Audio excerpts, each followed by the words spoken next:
Maintenant que les grands jours de la semaine sainte de Pâques sont passés, avec la certitude que nous a laissé la résurrection du Seigneur, que Dieu n'a pas abandonné et n'abandonnera jamais son peuple, il est opportun, il est nécessaire.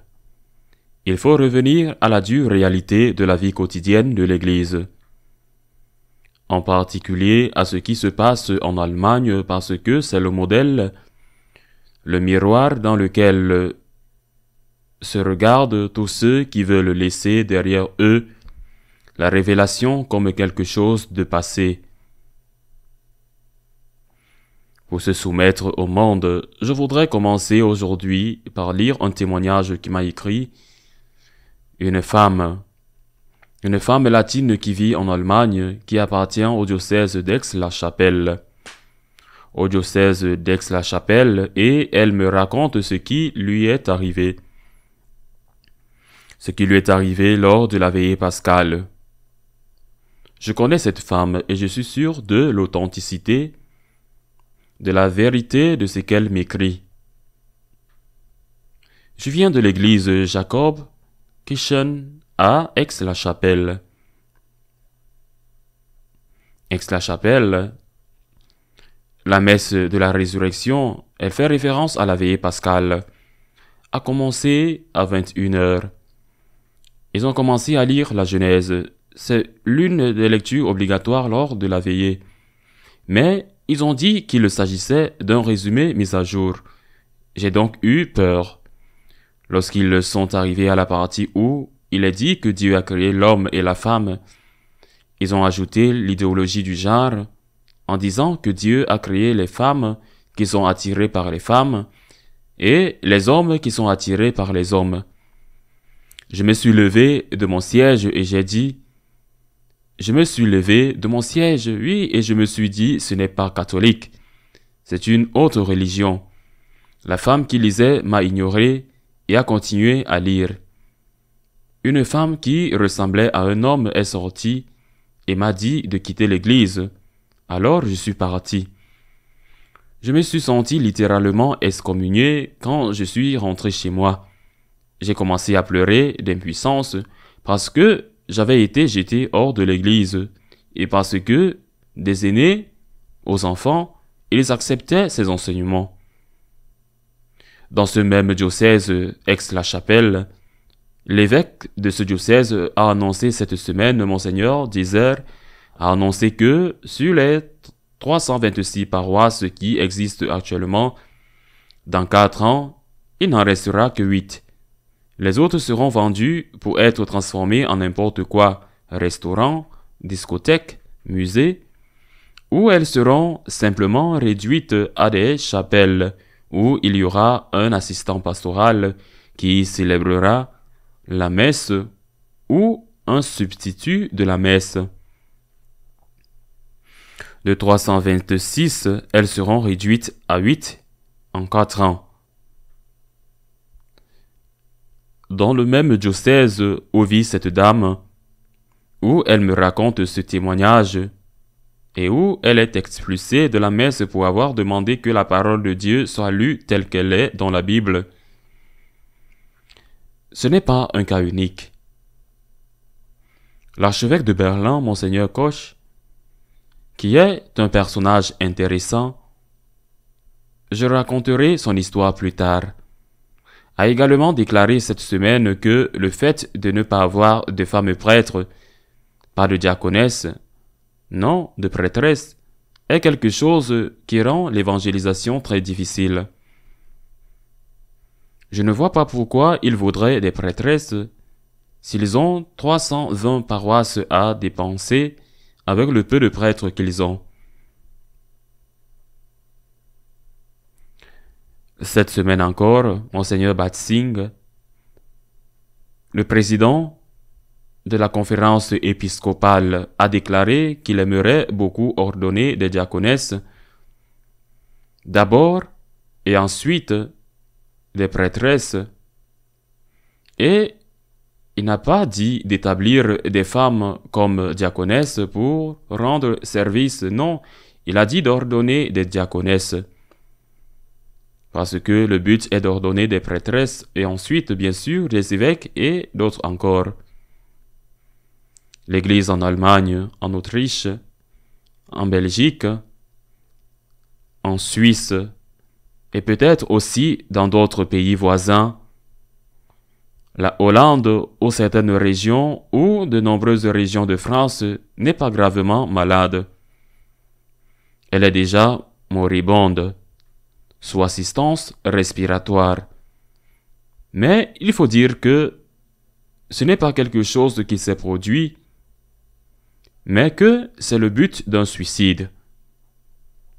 C'est-à-dire quelque chose de délibéré, que c'est un suicide à assister, toléré et même encouragé.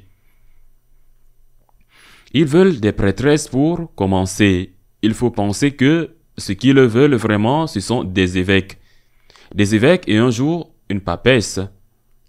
Ils veulent des prêtresses, mais il y a déjà tant d'églises en Allemagne où, lors de la célébration de la messe à l'autel, une femme habillée comme un prêtre, non seulement avec l'aube, mais avec l'aube et l'étole, qu'on célèbre avec le prêtre à l'autel et dans tant d'églises.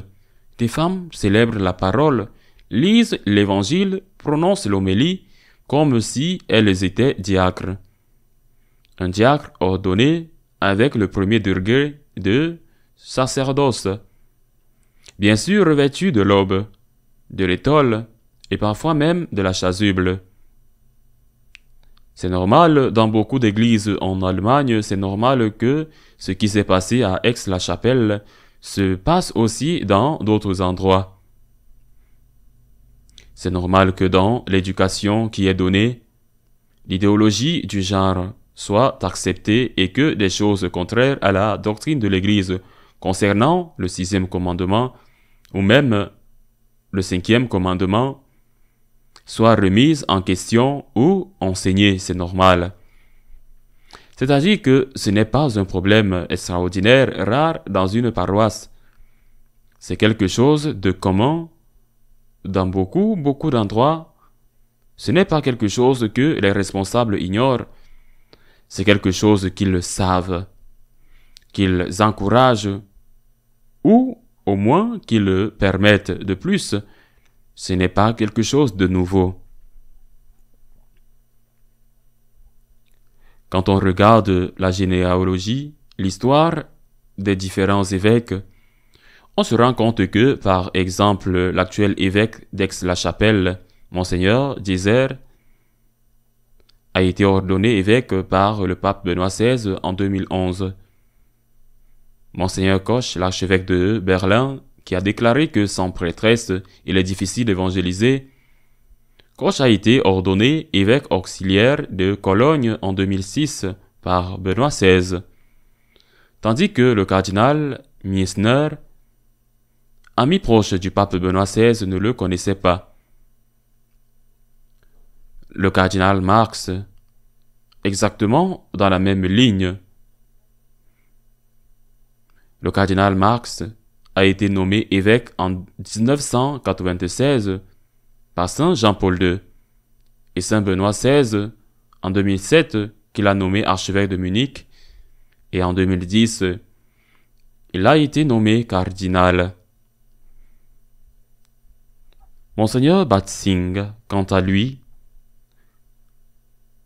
a été nommé évêque par le pape François.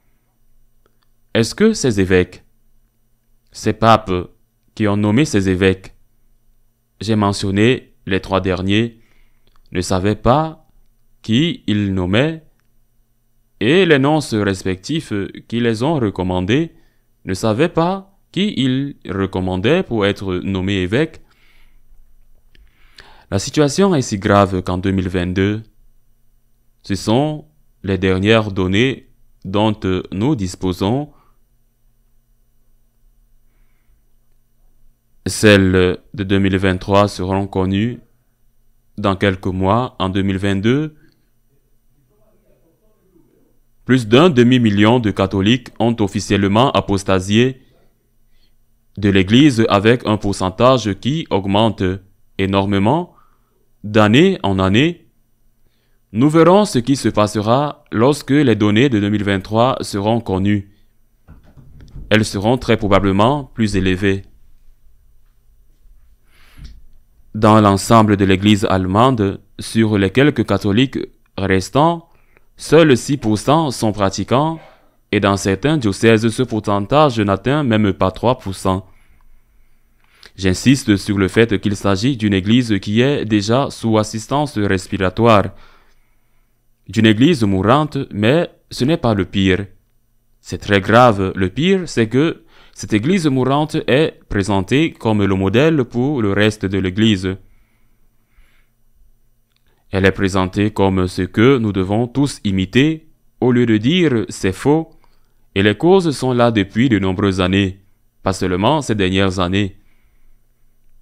J'ai mentionné Jean-Paul II, nommant le cardinal Marx comme évêque, et Benoît XVI nommant Koch, l'auxiliaire de son ami proche, et Disser comme évêque, c'est-à-dire que pendant de nombreuses années, cette situation a été tolérée et même encouragée et maintenant présentée comme un modèle pour tous. Un modèle d'une Église mourante. Est-ce cela que nous devons accepter? Dans la vie, nous devons nous demander ce qui se passe. Ortega y Gasset a dit que ce qui se passe, c'est que nous ne savons pas ce qui nous arrive. Mais il est bien plus important de s'interroger et de découvrir pourquoi ce qui nous arrive arrive. Pourquoi tolère-t-on cela? Pourquoi l'encourage-t-on? Pourquoi ne fait-on rien? La plupart des quelques catholiques qui vont encore à la messe, c'est 3%. Terrible chiffre. Ou 6 dans l'ensemble du pays. La plupart d'entre eux sont d'accord avec les thèses les plus libérales de l'acceptation de l'avortement sous certaines conditions à l'ensemble de l'idéologie du genre, le sacerdoce féminin, etc. La vérité, c'est que la plupart d'entre eux sont d'accord. Et les quelques personnes qui ne sont pas d'accord, qui pensent à elles? Ils doivent rentrer chez eux et pleurer lorsqu'ils sont expulsés de l'église parce qu'ils ont demandé que la parole de Dieu soit lue telle qu'elle est dans la Bible. Ils doivent rentrer chez eux et pleurer après avoir été expulsés de l'église. Et cela pour ceux qui osent dire quelque chose. Car beaucoup, un pourcentage très élevé de ceux qui apostasient chaque année, quittent tout simplement l'église parce que ce qui leur est offert dans l'église n'est ni la parole de Dieu, ni le message de la révélation. L'église en Allemagne est-elle en train de mourir? Mais c'est la chronique d'un suicide assisté, toléré et encouragé. Et on ne peut se demander pourquoi. En attendant, prions. Prions pour ce qui reste de l'Église en Allemagne. Prions pour qu'elle ne soit pas citée en exemple. Et prions pour les catholiques pauvres et souffrants qui vivent là et veulent rester fidèles à Jésus-Christ. À la semaine prochaine, si Dieu le veut.